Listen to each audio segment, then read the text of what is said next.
এরা জাস্ট ইসরায়েলের দালাল। বিশ্বাস করেন আর না করেন, এরা ইসরায়েলের দালাল। এবার ইচ্ছা মতো ব্যাংকে রাখেন, আর ব্যাংকে টাকা রাখা 2 দিন পরে যখন না পান তখন আবার ফালাফালি করেন, এই করেন সেই করেন। লাভ কি? লাভ কি রে ভাই? আপনি তো বলেন বলদ, আপনি ব্যাংকে টাকা রাখেন কেন? ব্যাংকে টাকা রাখেন না।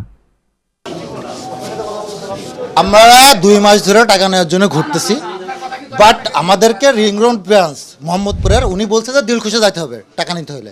ওনাদের কাছে আসছি, আসার পরে যে ওনারা বলতেছে না ওনাদের অথরিটি নেই, কিন্তু ওখান থেকে বলছে যে ইনাদের অথরিটি আছে।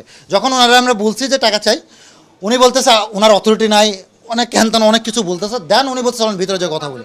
আমি বলছি কথা ওনার সাথে, বলার পরে বলছে আপনার কত টাকা লাগবে। আমার ভাই অ্যাকাউন্টে যে টাকা আছে তার আমি 50% টাকা চাইছি, আমার 2 লাখ টাকা দরকার, বাট উনি দিতে পারবেন। হ্যাঁ, ওনার আমি বলছি যে উনি বলছে আমার অথরিটি নেই, আপনি কেন আসছে? হলো আপনি তাহলে আমি বলছি তাহলে ওনার সাথে কথা